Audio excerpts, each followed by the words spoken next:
बिहार में 2025 में विधानसभा का चुनाव होना है, उसके ठीक पहले 4 सीटों पर उपचुनाव हो रहा है। एक तरफ जहां इंडिया है, एनडीए है, वहीं बीच में प्रशांत किशोर की जनसुराज भी, यूँ कहे कि कई जगह त्रिकोणीय मुकाबला भी देखने को मिल रहा है। लेकिन उपचुनाव के बीच में ही लालू प्रसाद यादव ने एक मास्टर स्ट्रोक करा। यूँ कहे कि लगातार कहा जा रहा था कि मुसलमान जो है लालू यादव से नाराज है, कोई एनडीए की तरफ जा रहे हैं, कोई प्रशांत किशोर का रुख कर रहे हैं। लेकिन लालू प्रसाद यादव ने पूर्व सांसद यानी शहाबुद्दीन के परिवार को अपने पाले में ला लिया और उनके बेटे ओसामा साहब और हिना साहब को अपने साथ ला लिया। हमारे साथ बात करने के लिए बीजेपी के नेता है जय सिंह राठौर जी। देखिए, हमारी पार्टी भारतीय जनता पार्टी कभी भी धर्म के लिए और धर्म की राजनीति नहीं करती है।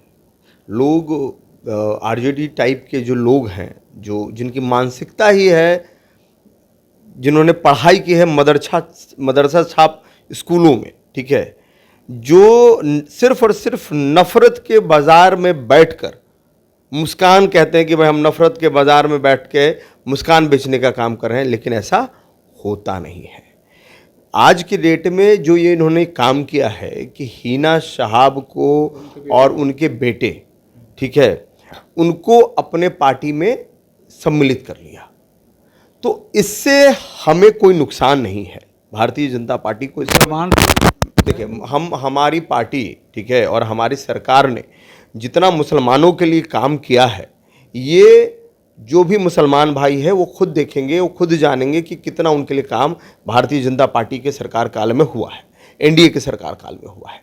लेकिन जिस तरीके से आरजेडी और एनडीए गठबंधन वाले लोग उनको ठगने का काम करते हैं, मौका आएगा उनको इस्तेमाल करने का काम करते हैं, ठीक है, और ऐसे ऐसे लोग उनको बरगला के धर्म के नाम पर, तो कभी जाति के नाम पर और कभी कुछ से कुछ नाम पर जो ठगने का काम करते हैं। इससे पूर्व अगर इतना ही प्रेम था तो इससे पूर्व उन्होंने उनको टिकट क्यों नहीं दिया?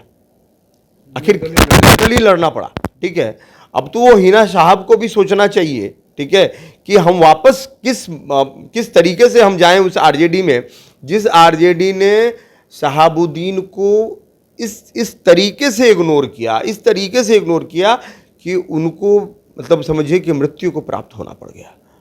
तो ये आरजेडी सिर्फ नेताओं का इस्तेमाल करती है, वो किसी धर्म जाति के लिए नहीं काम करती है, वो सिर्फ अपने परिवार के लिए काम करती है, अपने बेटे के लिए काम करती है और अपने ही घर के लोगों के लिए काम करती है, वो किसी के लिए काम नहीं करती है।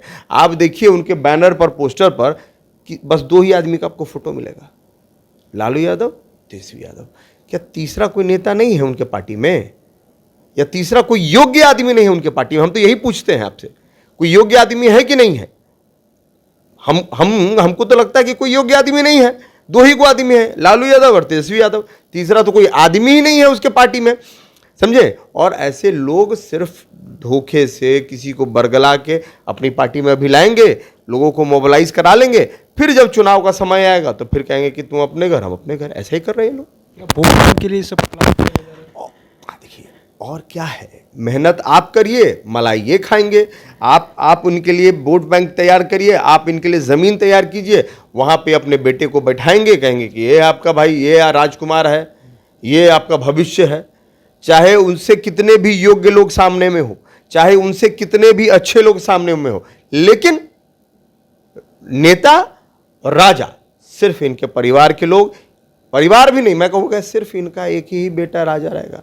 बाकी घर में भी भेदभाव है, घर में भी भेदभाव दिख रहा है आपको। सांसद है, विधायक है ही। अरे हम कह तो रहे हैं कि घर में भी भेदभाव है। घर में बड़ा बेटा को क्या तवज्जो मिल रहा है आपको ही पता है, और छोटा बेटा को क्या तवज्जो मिल रहा है आपको ही पता है, ठीक है। तो ये सब चीज़ें चल रही हैं राजनीति में, और भारतीय जनता पार्टी हम इस सब से इतर होकर काम करती है, स्वच्छ तरीके की राजनीति करती है, नौजवानों के लिए काम करती है। वो इतना ही हिंदुओं के लिए काम करती है जितना मुसलमानों के लिए काम करती है, ठीक है। देखिए, हम ऐसे लोगों का हमेशा सम्मान करते हैं। आप देखिए, हमारे देश के पूर्व राष्ट्रपति स्वर्गीय अब्दुल कलाम आज़ाद जी, उनको सबसे ज़्यादा सम्मान किस पार्टी ने दिया? हम तो उनकी बात करते हैं, ठीक है। लेकिन ये लोग मतलब ऐसे लोगों को आगे लाना चाहते हैं, वो पत्थर गैंग है, ठीक है, जो नफरत फैलाते हैं, ऐसे गैंग है। तो ऐसे लोगों को ये सामने में लाकर काम कर रहे हैं, ऐसे लोगों को आगे में लाके कि भाई ये पार्टी आएगी तो तुमको ख़त्म कर देगी, ये पार्टी आएगी तो तुमको बर्बाद कर देगी। आखिर किनके शासनकाल में हिंदुस्तान और पाकिस्तान हुआ था, बताइए ना, किसके शासनकाल में हुआ था? ये कांग्रेस के शासनकाल में हुआ था, और ये उन्हीं के विचारधारों पर चलने वाले लोग हैं। तो हिंदुस्तान पाकिस्तान, हिंदू मुसलमान करने वाले कौन लोग हैं, ये तो आपको भी पता है और मुसलमान भाइयों को भी पता है। आप लोग को तो नुकसान होगा ना 25 के चुनाव में, क्योंकि कहा जा रहा है कि सभी मुसलमान जो है शहाबुद्दीन के परिवार को मानते हैं और उनके वजह से अब मुसलमान नाराज नहीं है, आरजेडी के साथ ही रहेंगे। देखिए ये शहाबुद्दीन के परिवार को पूरे मुसलमान मानते हैं, और ये सब एक गफलत की बातें हैं, इस सब में आने की ज़रूरत नहीं है। ठीक है, हम लोग पूर्ण बहुमत के साथ, हमारी एनडीए की सरकार 25 में भी बन रही है, और हम लोग बेहतरीन तरीके से, हम लोग किसी के साथ भेदभाव रख के काम नहीं करते कि इसी जाति के लोग को और इसी धर्म के लोगों के लिए हम लोग काम करेंगे। हम लोग सबका साथ सबका विकास हमारा नारा है। हम उनके लिए काम करते हैं, गरीबों के लिए काम करते हैं, जो शोषित लोग हैं उनके लिए काम करते हैं। तो भारतीय जनता पार्टी और एनडीए जो है, एनडीए गठबंधन हमेशा से राष्ट्र हित के लिए काम किया है, ना कि धर्म हित के लिए काम किया है। देखिए, धर्म की राजनीति वो लोग करते हैं, धर्म की राजनीति ऐसे लोग करते हैं जो लोग का चरित्र कमजोर होता है। हम लोग देश के लिए काम करते हैं, हम लोग चाहते हैं कि देश के हित में हम लोग काम करें, क्योंकि देश रहेगा तो सब कुछ रहेगा। ठीक है, अगर शहाबुद्दीन को लाने की क्या मजबूरी लालू प्रसाद यादव की थी, या शहाबुद्दीन के परिवार को एक होने की मजबूरी? देखिए मजबूरियाँ भारतीय जनता में, मजबूरियाँ जो हैं, ये जो राजद की बात आप करें, राष्ट्रीय जनता दल, तो कहीं ना कहीं उनकी भी मजबूरी है, जो एमवाई समीकरण के साथ वो लोग चल रहे थे। ठीक है, लग रहा था कि अरे तो ऑब्वियसली टूटने वाली बात है ना। उनके भी कई, मुसलमानों के भी कई नेता अब आ चुके हैं। समझिए कि वो अब अकबरुद्दीन ओवैसी भी बिहार में अब चुनाव लड़ते हैं। ठीक है, तो कहीं ना कहीं इनको लग रहा था कि भाई हमारा एमवाई समीकरण टूट जाएगा, तो इसी को लेके वो हिना साहब को अपने साथ, अपने पाले में लाने की एक कोशिश किए हैं। लेकिन इससे कुछ फर्क होना जाना नहीं, कुछ नहीं होगा, कुछ होने का सवाल ही नहीं कि कुछ होने जा रहा है। ठीक है, देखिए, अब एक बार आप निर्दलीय लड़िए, एक बार फिर उसी पार्टी में लड़िए, फिर आपको पार्टी टिकट नहीं दे, देखिएगा 25 में क्या होगा, देख लीजिएगा। अब तो 25 आने ही वाला है, अब देखिएगा फिर उनको टिकट मिलेगा कि क्या मिलेगा, ये आपको ही पता है। सिर्फ ठगने के लिए लोग आए हैं, कुछ दिन के लिए रहेंगे और फिर बैक टू पवेलियन।